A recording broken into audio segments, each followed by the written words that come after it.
Welcome, listeners, but take heed. We will say whatever we need to share our knowledge, thoughts, and joy, and even things that do annoy. So join us now, but be aware, we have a tendency to swear. We'll dial it back a little bit. But frankly, we don't give a shit. Welcome to Just Keep Rolling, a Harry Potter book movie compare and contrast podcast. I'm Keighty, and the Arizona black-chinned hummingbird fluttering about is Ellen.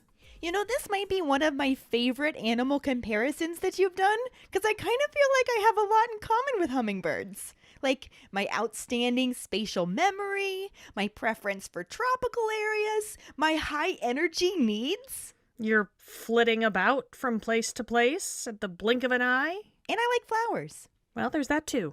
I think it works. Mm-hmm. So on that note, let's just keep rolling into the rolling rehash.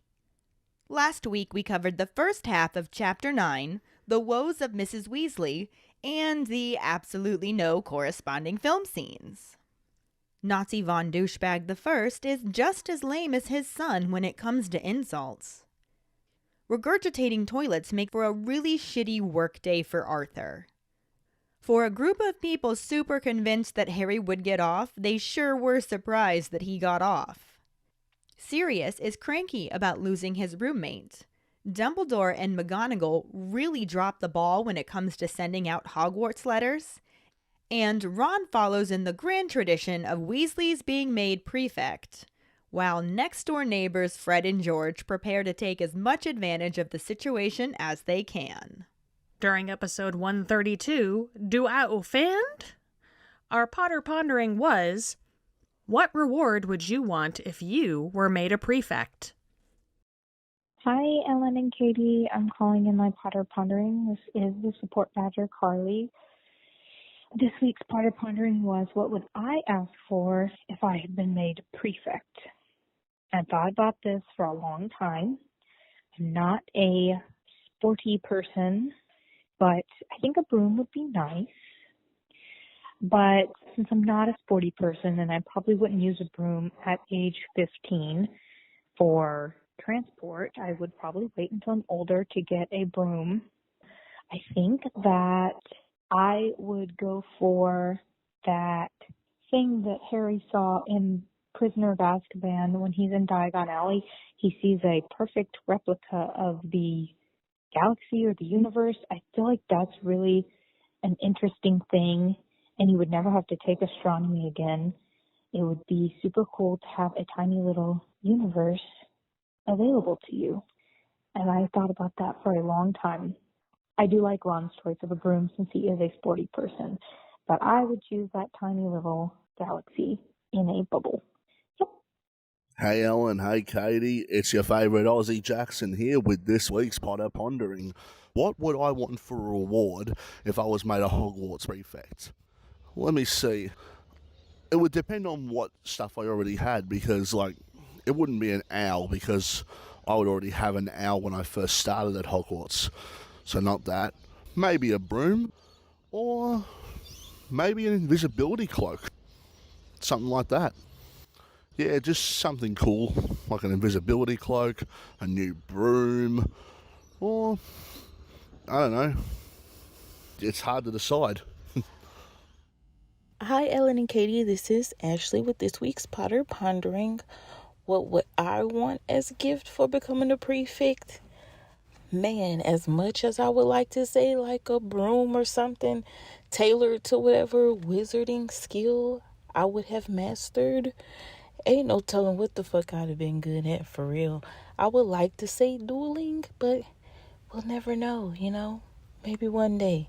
So realistically, I would have to go along the lines of a pet, probably with like an owl, a big beastly owl, a big goofy owl. I don't know. I kind of want a cat though. But a pet, definitely a pet. And we're going to go with owl because Muggle Ashley could get a cat. Witch Ashley will want a damn owl. Give me my owl. I'm a prefect. I'm in charge. Thank you so much for your responses. I love it. I wish I had the power to make all of that happen. Right? Give everyone their toys. Our trivia question last week was, what is the handle of Ron's clean sweep made from? Ron's broom handle is made of Spanish oak.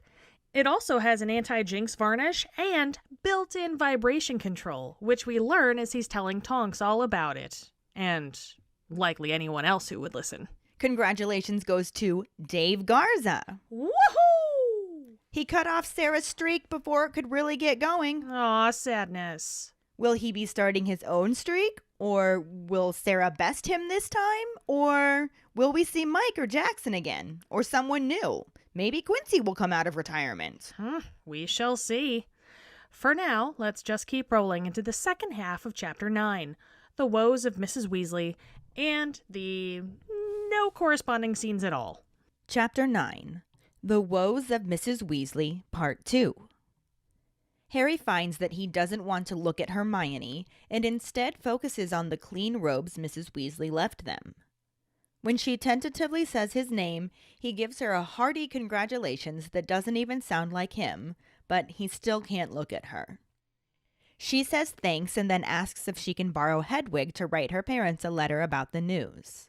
He agrees, still in the horrible, hearty voice, and then pretends to rummage for something in his trunk while she fetches the owl and leaves the room. Once alone, Harry finds himself reflecting on the situation. He had completely forgotten that prefects are chosen in the 5th year and wonders what he would have expected if he had remembered. A small voice in his head told him that he would have expected he would have gotten the badge, not Ron, and wonders if that makes him as arrogant as Draco Malfoy. He starts to question if he is better than Ron and ultimately decides that he's better at Quidditch, but not anything else, though he does think about all of the things he did face without Ron or Hermione. He knows he's done more than either of them, but then also figures that Dumbledore may not choose prefects because they've gotten themselves into loads of dangerous situations. He finds himself thinking about Fred's words. No one in their right mind would make Ron a prefect, and snorts a laugh before immediately feeling sick with himself, since none of this was Ron's fault and he's supposed to be his best friend. At this point, Ron returns, happily mentioning that his mom is going to try to get the clean sweep. Harry says cool and is relieved to hear that his voice has stopped sounding so hearty, as he goes on to sincerely congratulate his friend. Ron stops smiling and admits that he never thought it would be him, expecting it would have gone to Harry, but Harry just echoes Fred and casually says he's caused too much trouble. Ron says he supposes and suggests that they better start packing. It takes them most of the afternoon to find all their possessions strewn across the house and get them packed into their trunks. Ron can't seem to decide where to keep his prefect's badge and keeps moving it around until the twins offer to stick it to his forehead with a permanent sticking charm. He then wraps it carefully in some maroon socks and locks it in his trunk. Mrs. Weasley returns from Diagon Alley around 6 o'clock with all their books in a long package wrapped in brown paper. Ron moans in longing, but his mother tells him not to bother unwrapping it now since they need to get ready for dinner. Regardless, the moment she's out of sight, Ron tears off the paper to examine his new broom.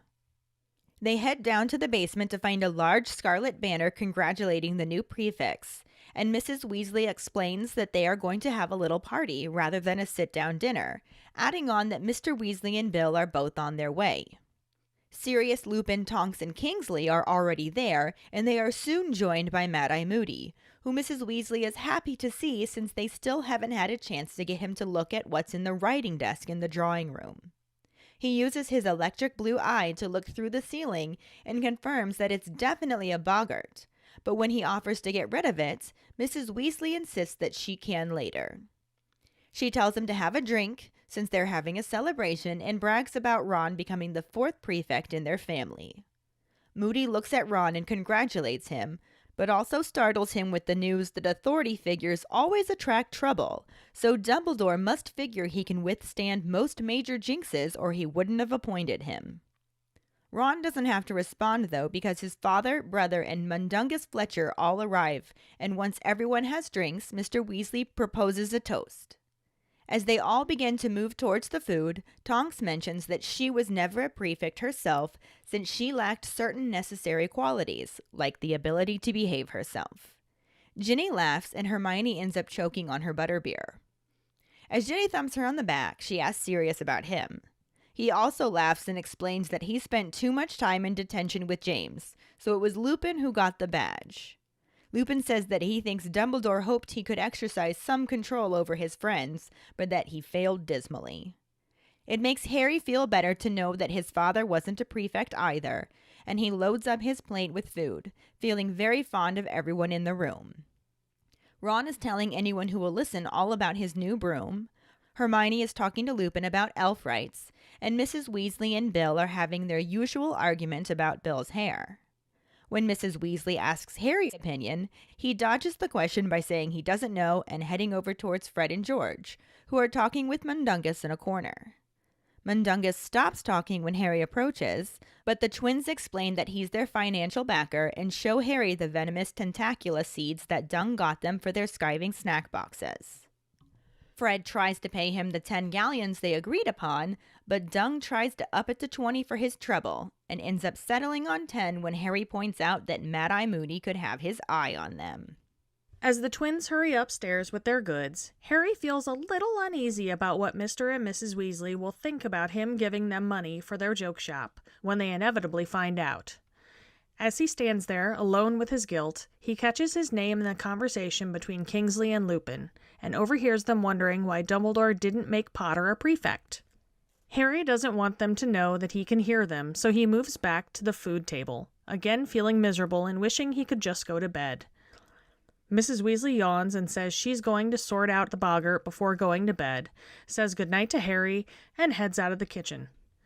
Harry wonders how he can follow her without attracting attention, and is noticed by Moody, who asks if he is all right. Harry lies, saying that he is fine, and Moody calls him over to show him something.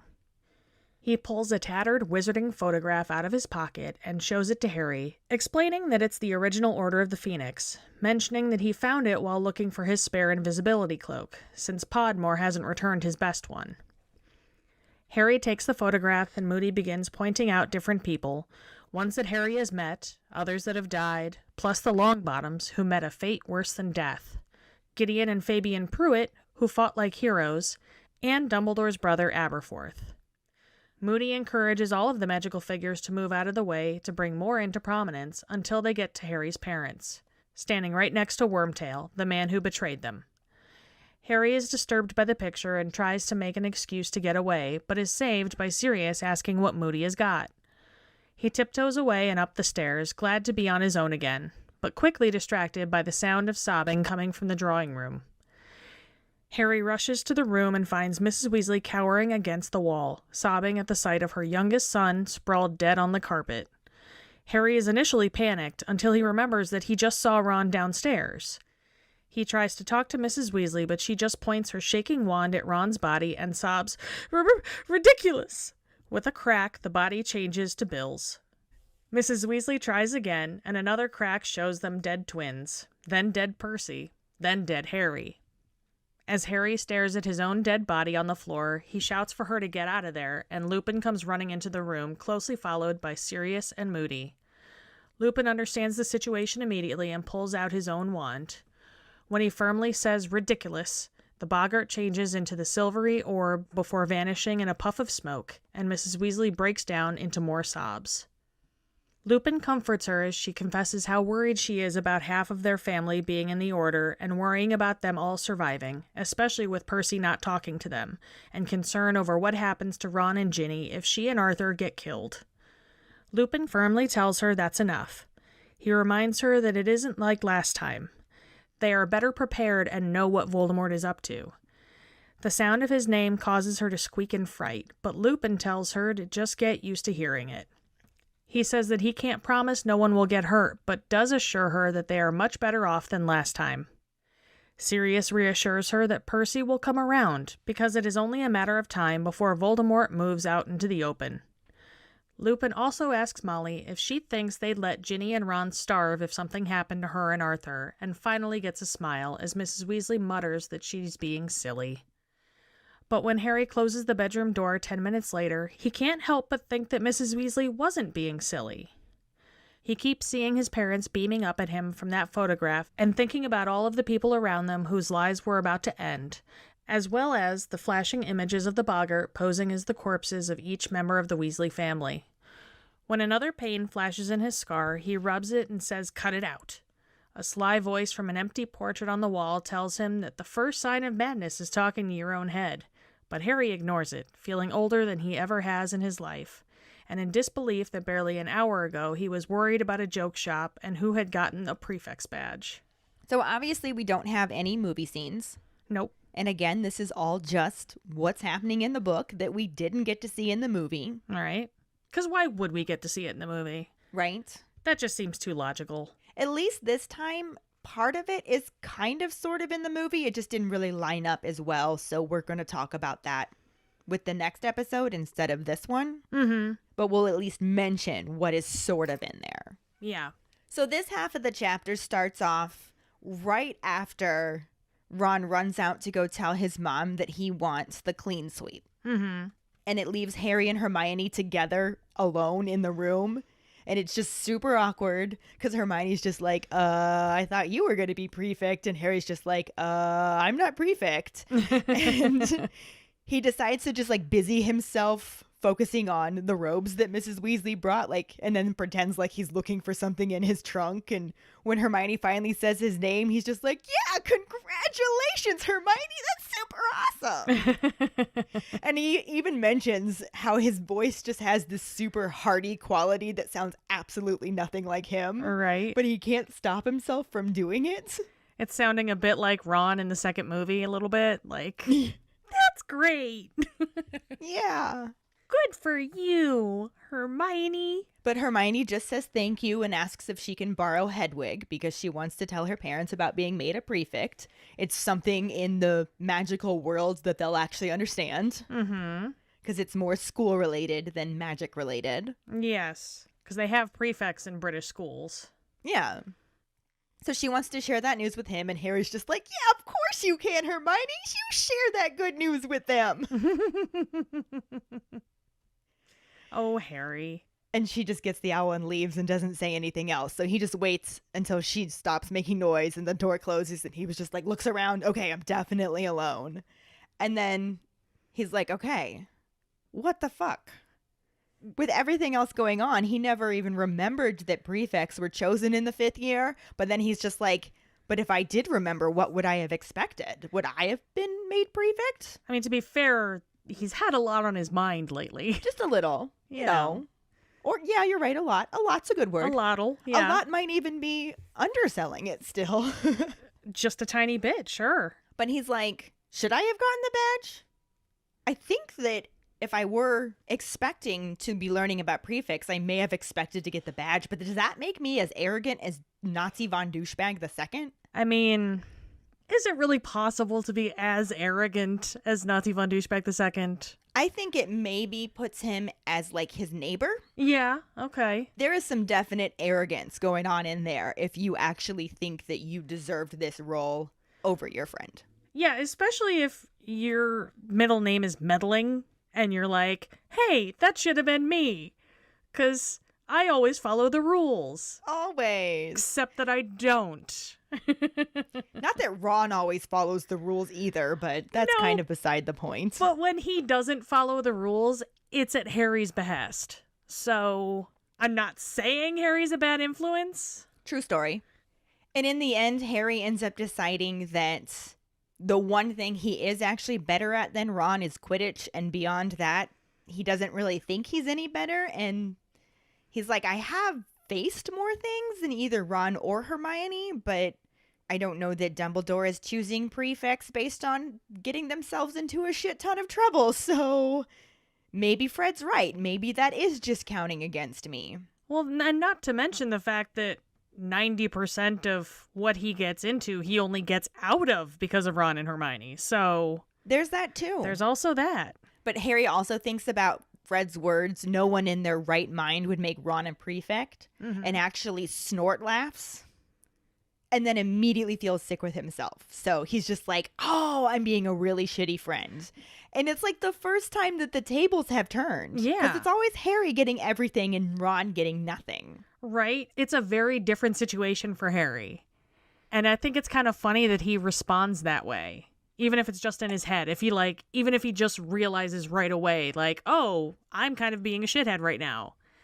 Like, it's still very interesting that that's his first reaction. And honestly, I think that makes it more realistic. Oh, definitely. Because I think even when you are happy for your friend, internally you might have a moment where you're just like, God damn, like I'm really happy for them, but I'm not happy for me. Yeah, exactly. And you can be both. You can absolutely be both. You can, absolutely. And it can suck when you are both, definitely, because you feel like an asshole. Which Harry does. And so he's at least got that going for him, sure. But also, it's just that initial, like, God, I kind of thought he was being a prick last year when he was pissed about me getting the Tri-Wizard champion thing. And, I mean, this isn't necessarily on the same level, but, you know, I started to kind of feel that way. I started to feel the way he felt, and that's not fucking cool of me. Like, at least he figured it out quickly. Yeah, I wonder if he would have figured that out as quickly if Ron hadn't have done that to him. Maybe. Because it's like, I know how this feels. When I really needed my best friend's support and I wasn't getting it, it fucking sucked. Yeah. I'm going to be a better friend than Ron was in that time. Yeah. Because he is now being a better friend to me. Exactly. And he got past his shit, I can get past mine. Exactly. It shows a lot of maturity on Harry's part, actually, when you really think about it. But at the same time, he still has a lot of fucking growing up to do. Yeah. And he did do all of this internally so that by the time that Ron comes back, having caught his mom and told her which broom he wanted, and she said she was going to try and get that one, he reports this to Harry, and Harry manages to say, cool, in his normal voice. Mm-hmm. So he's actually successfully talked himself down from being a dick. Yeah. And then manages to sincerely congratulate Ron for becoming prefect. And that's good. That's the heartwarming freeze frame at the end of the 90s show that we all want to see, you know? Right? And then Ron is even just like, I did not think it would be me. Yeah. I really thought you were going to get it. And then, like I said, Harry's just like, nah, it caused too much trouble. To say the least. Right? And Ron's just like, yeah, I guess. But then instead of focusing on it, he's just like, we better get packing. Which, they've left this all to the very last minute, so yes. He's got a fucking point. Yeah. Especially since it takes them the majority of the afternoon to find all of their belongings, which they, for some reason, have just strewn across the entire house. Well, I mean, that's essentially what teenagers do. True, but I would be more reluctant to do that with Creature wandering around. That's true. Especially with siblings. When you have that many siblings, how do you know they're not going to take your shit? I mean, to be fair, though, if you're the youngest sibling, nobody wants your shit. That's also a very good point. You know? But you know he's not going to leave that broom lying around. That, well, definitely. He also is completely unwilling to leave his prefect's badge lying around, and he can't decide where to put it, so he just keeps moving it around until the twins are like, do you want us to just stick it to your forehead with a permanent sticking charm? Because we'll do that for you. Mm-hmm. And he's just like, no, I don't want that. And he wraps it in some of his maroon socks and just locks it in the trunk. I'm surprised that's not the first thing they did. Well, Ron already knew what they did to Percy, so he was not letting that out of his sight. But with their skills at apparition, I feel they just apparate in real fast, grab it from him, and then apparate the fuck out. Honestly, they probably would have tried to do that if they weren't busy hunting down all of their own belongings. That is true. It's go time. They're in a rush. This is the scene in Home Alone where they're late for their plane, and they're all getting ready and grabbing everything that they can, and, you know, nobody's paying attention to the fact that they left a kid behind. To be fair, they did a head count, and there was a stranger in the car. They did. That damn neighbor, that nosy neighbor. I feel like that would totally happen with all of the Weasleys as well. Oh, definitely. It was totally Neville. You know it was. Or it could have been Cousin Barney. Or Cousin... It was Creature. It was Creature looking through their shit. Got counted in as a Weasley. Whoops. But anyway, not the point of what's going on right now. Not the point. No, sorry. Right now, Mrs. Weasley gets back from Diagon Alley with all of their shopping.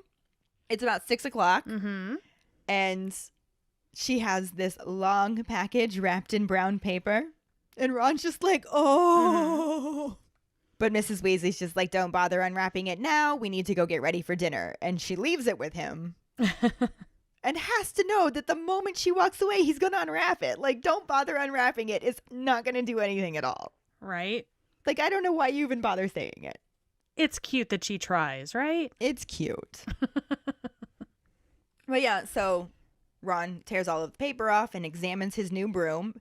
And it just transitions into them heading down to the basement for dinner. But I feel like in reality, Mrs. Weasley had to yell upstairs to him. Yeah. Because there's no way that he unwrapped it, looked at it, set it down, and walked away. Oh, no. No, he unwrapped it, looked at it, rubbed it on his face a little bit. Totally put it between his legs. Counted the bristles. Definitely stroked it a few times. Definitely stroked the broom. Oh, he smelled it. Oh, come on. You don't not sniff a new broom. You just don't. Yeah, you can't not do it. People pay good money for new broom smell. I believe that they have things that you can hang on an old broom to make it smell like a new broom. Broom fresheners? Broom fresheners. It's broom spray. Like broom spray. Broom spray. Like Febreze for your broom. Yes. Keep that new broom smell with Fabroom. With Fabroom. But so eventually, after he finishes molesting his broom, Yes. they all go down to the basement kitchen and they find a large scarlet banner that says, "Congratulations to the new prefix." And Mrs. Weasley's just like, I figured we could have a little party instead of a sit-down dinner. And she tells him that Mr. Weasley and Bill are both on their way. And then they also have Sirius, obviously. And Lupin and Tonks and Kingsley there. They're soon joined by Mad-Eye Moody. Mm-hmm. And that makes Mrs. Weasley really happy because in all of this time, they still haven't had a chance to get him to look and see what's in the drawer in the drawing room desk. Yeah. So she's like, oh, good. We need you to look at this. And he just uses his magical eye to look up through the ceiling. And he's just like, yep, definitely a boggart. Which I've always been interested in this theory. That he can see what a boggart actually looks like? Yeah, that he can see a boggart when it's not in form of somebody's fear. Lupin said that no one's ever seen a boggart, like, unshapeshifted before. So what the fuck does it look like? Right? I wonder if there's some kind of magic that it knows it's being looked at, even if it's a magical look at. Like a weeping angel kind Yeah. of deal? Like it's just a fact of its biology. If it's being viewed, it changes. So what do you think Moody would see? I don't know. A poisoned drink glass? I'm so intrigued by this. That trunk. Barty Crouch Jr.? Right? Not having constant vigilance. Inconstant Unvigilance. Or something like that. Yes, that's totally what it is. I don't know. I'm intrigued. But anyway, off on a tangent about boggarts there. I can't help it. Moody offers to go get rid of it, and Mrs. Weasley's like, no, I can take care of it later. You just have your drink because we are celebrating. Ron has become the 4th prefect in our family. That's everyone. That's everyone. Because Fred and George are next door neighbors. Yep. They're the ones who snuck into the car and got the head count. Yep. What I love about this part right here that would have been fantastic to see, because I don't think we got enough of paranoid Moody. Yeah. And this is just like a humorous little part of it where he does go and congratulate Ron for becoming a prefect, but then also tells him that authority figures always attract trouble, so Dumbledore must figure he can withstand most major jinxes or he wouldn't have appointed him. Right. And Ron's just like, can I turn this down? No, Harry, you could totally have the badge. Right? You could probably withstand jinxes better than me. I mean, shit, you withstood Crucio a couple months ago. Obviously, you could do these jinxes better than I could, so... Although, Harry did practice a whole bunch of jinxes on Ron and Hermione, but mostly Ron. Yeah. To practice for the Triwizard Tournament. So That is true. maybe Dumbledore did think that Ron could withstand both jinxes. Maybe. I mean, not wrong either. Ron's a badass. Book Ron for sure. Well, yes. And the Rupert Grint that lives in my head that should have been movie Ron. Yes. Yes, exactly. But Ron is actually saved from having to respond to this lovely declaration from Moody because at this point his father and brother and Mundungus Fletcher show up. Yeah. And Mrs. Weasley is still so happy about Ron being made prefect that she doesn't even care that Dungrags is there. Yeah. That says quite a bit, I gotta say. Right? Mm-hmm. And then once everybody has their drinks, Mr. Weasley's like, I would like to propose a toast to the prefects. And this is another Rocky Horror moment where everyone throws toast.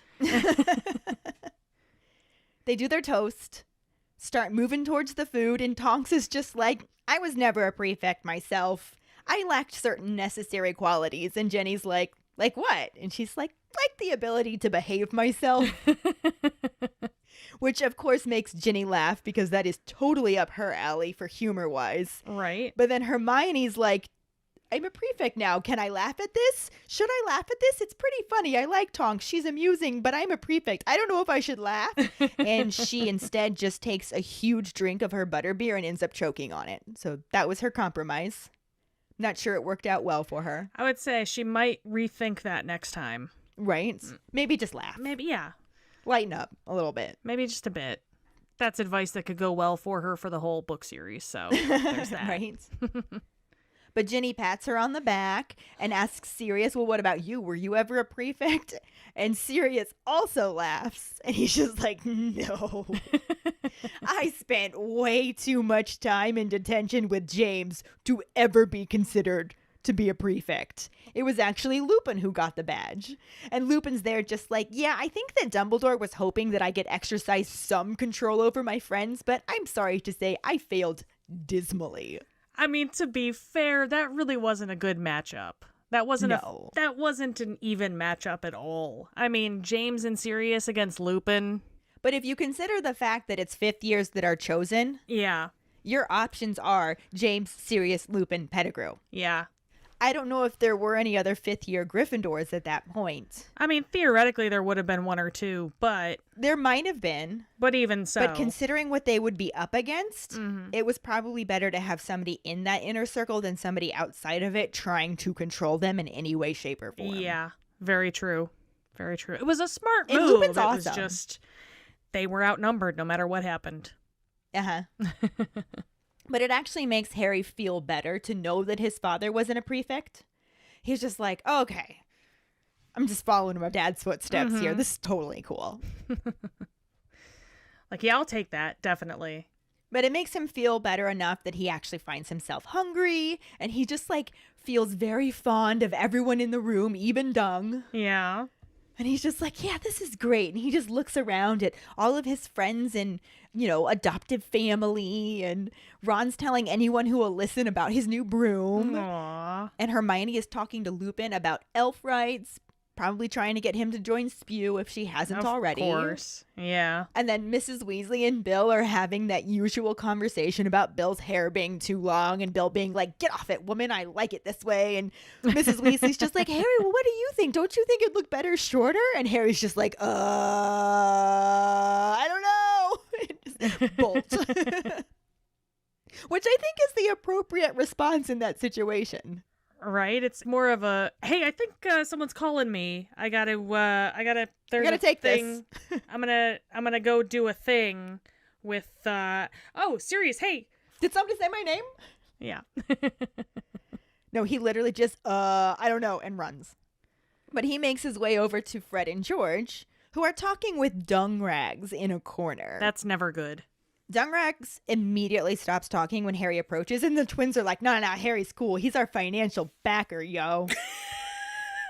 How'd that go again? He's our financial backer, yo. Oh, never say that again. I didn't say it. One of the twins said it. Said something like it. They did not say, yo. I was reading between the lines. How come you can paraphrase and I can't?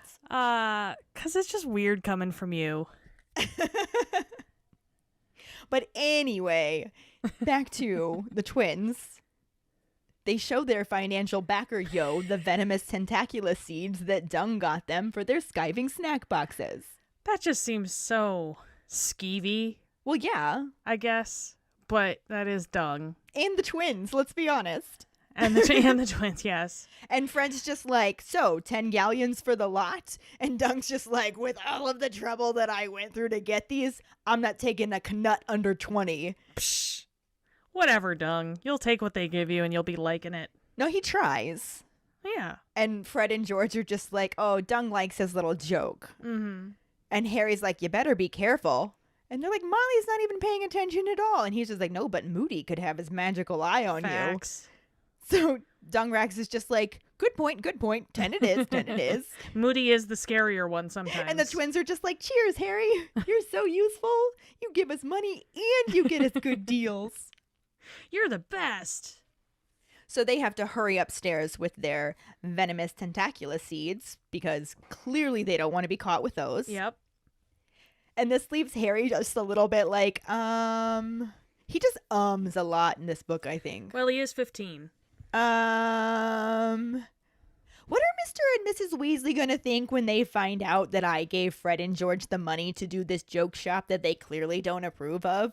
I don't think that I thought this through. I just really didn't want the money, but now I'm on the hook and they're going to find out. It's just going to happen. And you just know that it is, especially if they're going to start advertising shit and do all of this other stuff and want to get premises. They're going to find out, and what am I going to do? You're going to hope that it's a success, and then Molly won't give a shit. Fair enough. But he's just standing there, just like drowning in his own guilt, and gets distracted because he hears his name mentioned in a conversation between Kingsley and Lupin, wondering why Dumbledore didn't make Potter a prefect.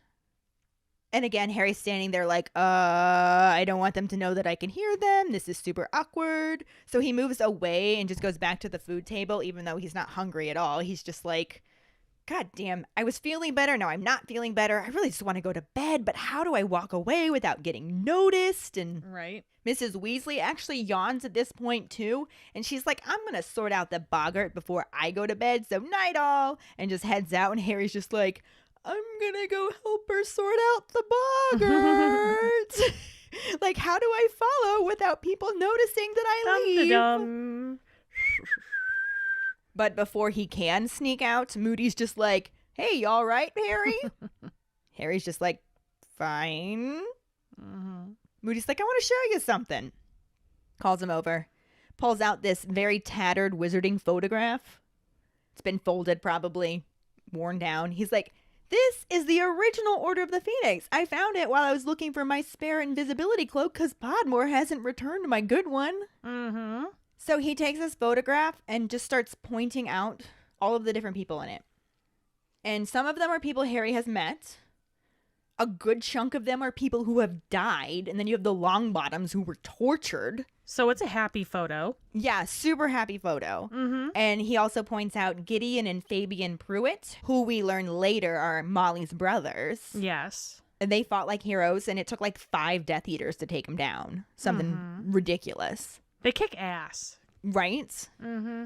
And it's just so neat, too, because we end up finding out that it's Fabian's watch that Molly gives to Harry. Mm-hmm. So I like this little connection where we hear about him a little bit ahead of time. Yeah. We get a little tiny bit of backstory. Yeah, just a teeny bit, although we don't even know that those are her brothers at this point. Yeah. We just get the names, and they were badasses. Yeah, because we don't know Molly's maiden name yet at this point. Yeah. So we're not putting 2 and 2 together because we only have 2. No 4, just 2. Yep. He also points out Dumbledore's brother, Eberforth, Mm-hmm. who we do end up meeting later, We do. though we don't know, but then we find out later that we do. Yeah, that made sense if you try not to follow it too easily. Yeah. If you pay attention to the meaning and not the words, total sense. Total sense. If you just let the words sink into you, it'll all come together. But if you actually listen to the words, you're not going to get it. So Don't listen to the words, man. Just feel them. just feel the words, guy. Anyway.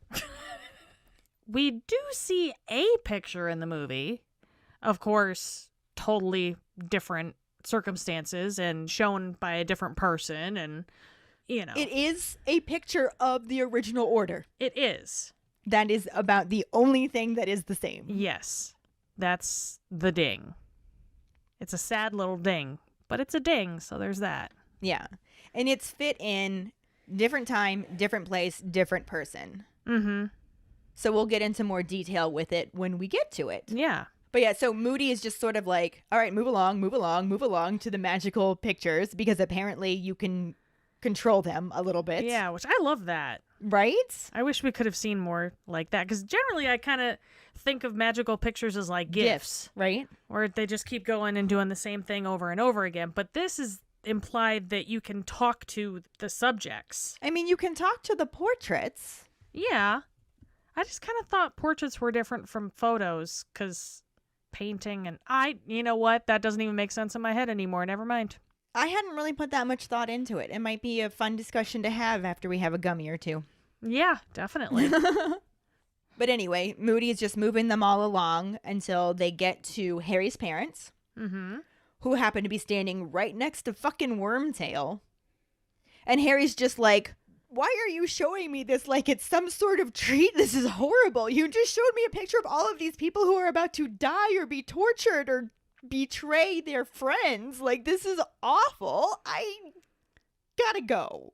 I feel like he's looking at this the wrong way. However, I can see why he would. He's not in the greatest mental space right now either. No. Boy is in desperate need of some therapy for sure. Oh, yeah.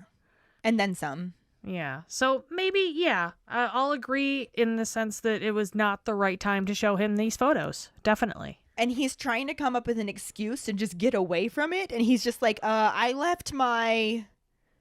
And can't think of anything because, you know, not a great mental space.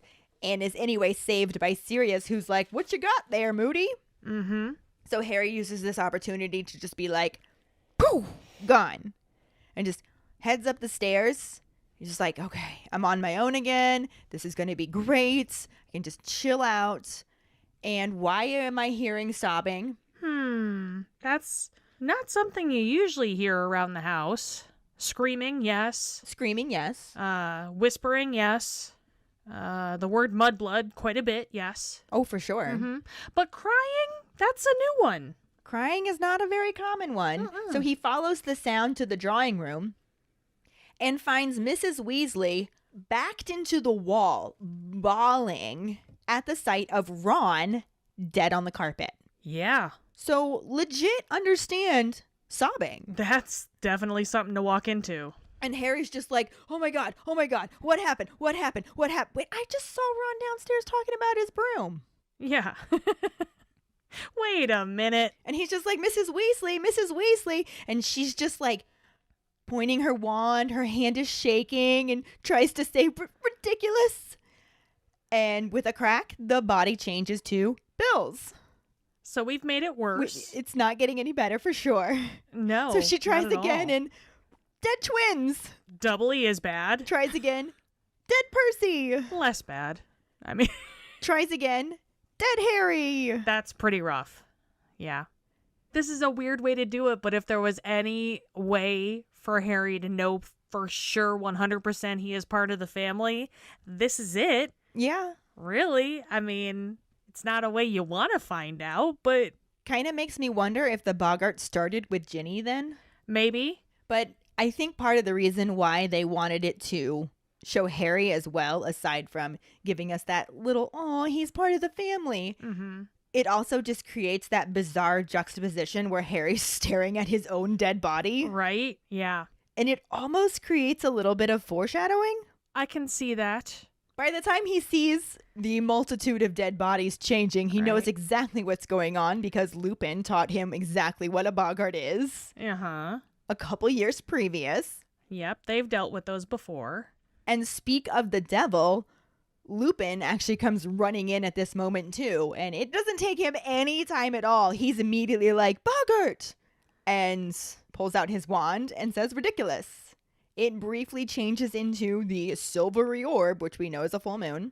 Mm-hmm. And then just poof, puff of smoke. It's gone. Yeah. And Mrs. Weasley just loses it because at this point, she's been bottling this in for a while. Well, yeah. We know that she's lost weight. We know that she looks tired. We know that she's super stressed.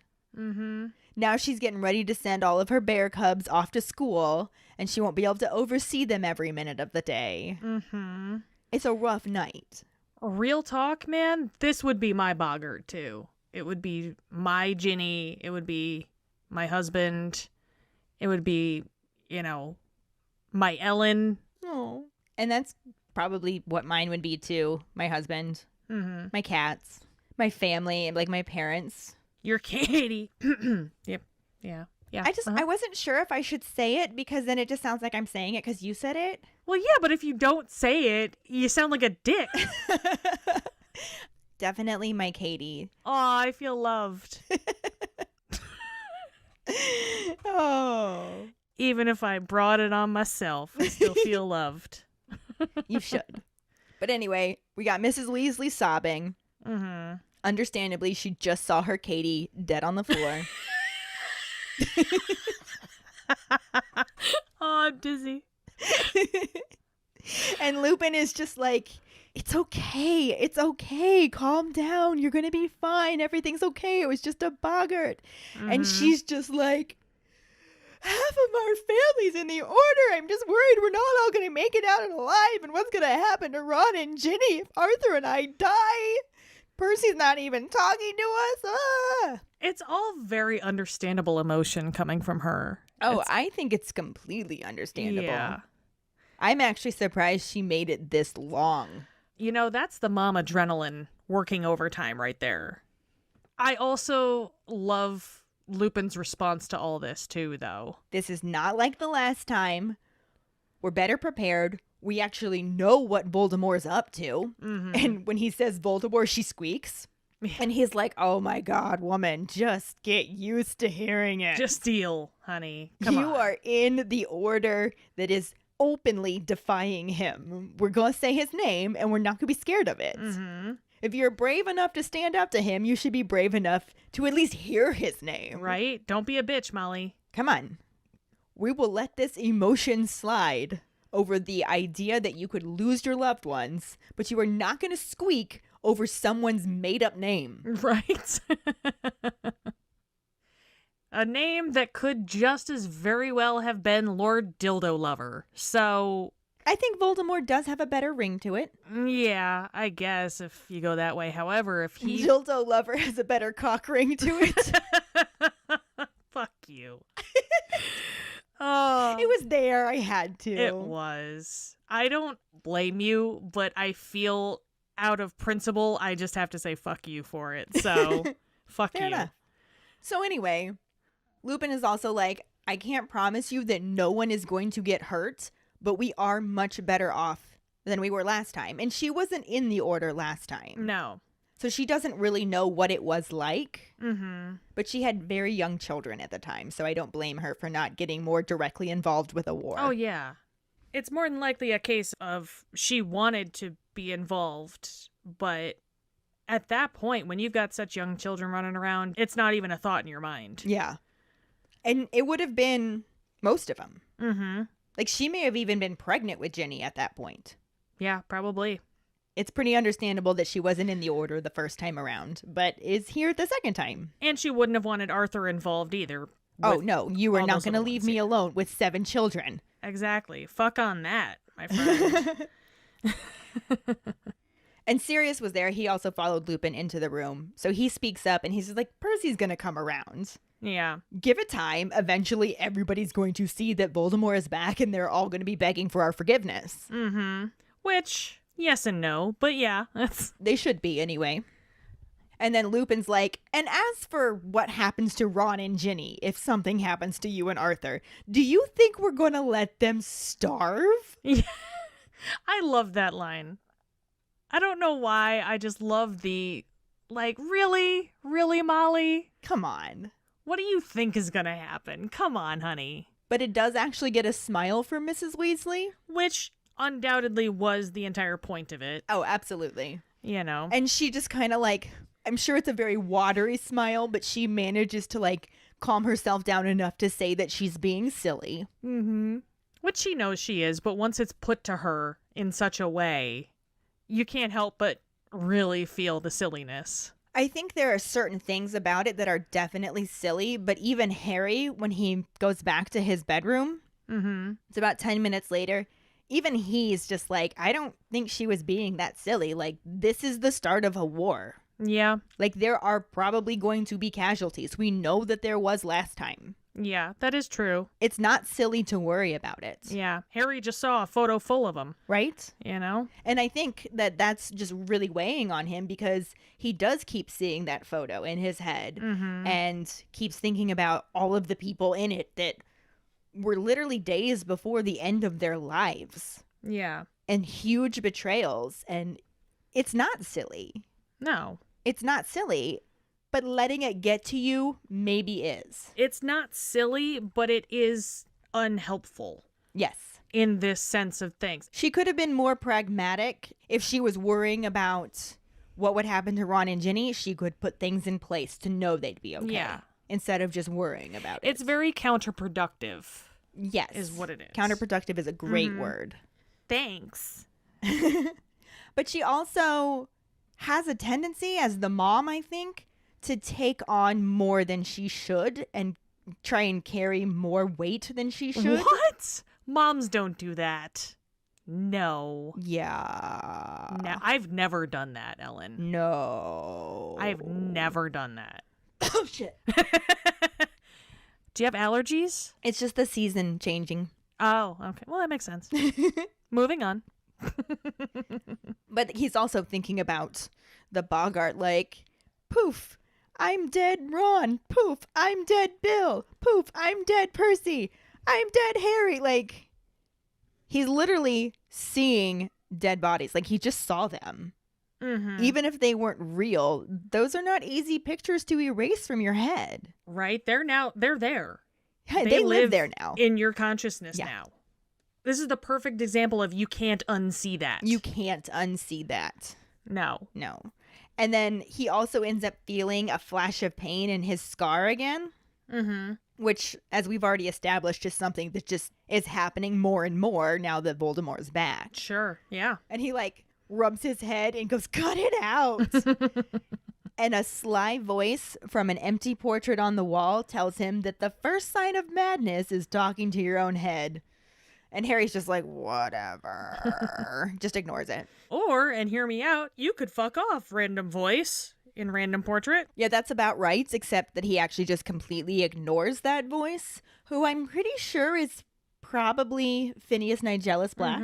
That's what I was thinking too. They don't specify who that voice was, but I feel like that's just another little intro to him. Right? It sounds like something he'd say. Totally. But Harry's just completely ignoring it because he has absolutely no idea why an hour ago he was worried about a joke shop and who'd gotten the prefect's badge. You know, because he went from feeling like a whiny 15-year-old boy that was being a dick to his best friend to a, like, middle-aged veteran. Shit's about to get real. And that's where the chapter ends. Thank God. This got depressing. It was a rough chapter. Very woeful. It really was. Started with him getting off and ended in dead bodies. Roller coaster. This chapter was really a roller from coaster. start to finish. And again, since same chapter as before, no movie scenes, no actors. But man, I would have loved to see the Bogart scene. As messed up as it is, because if they would have had the Bogart scene in the movie, I would have literally had nightmares about it. I still really would have loved to see it. Just how they did it, you know? Well, it's also, the movies are getting darker. The books are getting darker. The story is getting darker. And we didn't really get a lot of that. Yeah, it was darker in the sense that there was less lighting, honestly. That's the main way. Like, it had elements to it, but nothing like the source material. Nothing like how the book had it. Yeah. And it's amazing how close they stayed to it for as much as they changed. Right? Yeah. But since we have no actors. Yeah, since we have no actors, we'll just go right into our Potter Pondering. And I know we've done this before, but now that we have people call in answers and stitching responses on TikTok, we really want to know what you think a boggart would turn into for you. And also, side note, what do you think Moody's Boggart is? Find the post on our Facebook page and share your thoughts. Or call us at 216-526-6792 and leave your response as a voicemail. Make sure you start off telling us your name and then go into your answer. And don't forget you can also stitch your response on TikTok. We really look forward to reading, hearing, and seeing them. This will bring us to our Sorting Hat story, which is from Kendra Copeland. She writes, "Hi ladies. I'm a Slytherin, although for the longest time I was a Ravenclaw with Slytherin tendencies. But then my Slytherin took over, and now I'm settled in this house. My wand is Hazelwood with a unicorn hair core, and my Patronus is a Manx cat. I love cats. My Harry Potter story goes like this. I was out of the loop when Harry Potter became a thing. I was 18 years old when the first book came out, and getting into the world and trying to figure out what adulting was all about. My younger brother got into the books when the second one came out, and the books actually got him into reading, which was a big relief to my mom. So I heard them over the years, and finally when I had my own child, I started reading them. I did love them very much, but it was my older daughter when she was maybe 16 who became a full-on fan and pulled me into the universe fully. I'm now happy to say that I'm a true Harry Potter nerd. My team even won a Harry Potter trivia locally. I also managed to find a group of friends who all have annual passes to Universal and are all into Harry Potter, and we go monthly. So I thank Harry Potter for bringing me some of the best friends I've ever had. I enjoy your podcast, ladies. You're fun to listen to." Thank you so much for sharing your Sorting Hat story with us, Kendra. And we totally get it because Harry Potter has connected us with some of our best friends, including each other. So it's just so awesome how it connects people. And we are really looking forward to meeting up with you at LeakyCon. Collect you in our circle. Yay, fresh meat. I can't wait to claim another one. Add another to the wall, if you will. Yeah, I'm really excited. That'll be a lot of fun. And I tell you what, if you would have told me when I was younger that, hey, one of these days you're going to read a book that has such an impact on your life, it's going to bring you together with people that you cannot imagine not knowing, I'd have called you fucking crazy. I'd have called you batshit insane, okay? You're going to read a story that's going to introduce you to a bonus family. Yeah, honest to God. If you'd have told me that, I'd have been like, except that I'm totally not. Nobody does that. That's not a thing. Except it is a thing. Except it is a thing. And you know Kendra what? is going to be one of our newest family members. One of us. One of us. And we're so glad that we're going to have this opportunity to meet you at LeakyCon. And again, thank you so much for sending in your Sorting Hat story. Yes, thank you so much.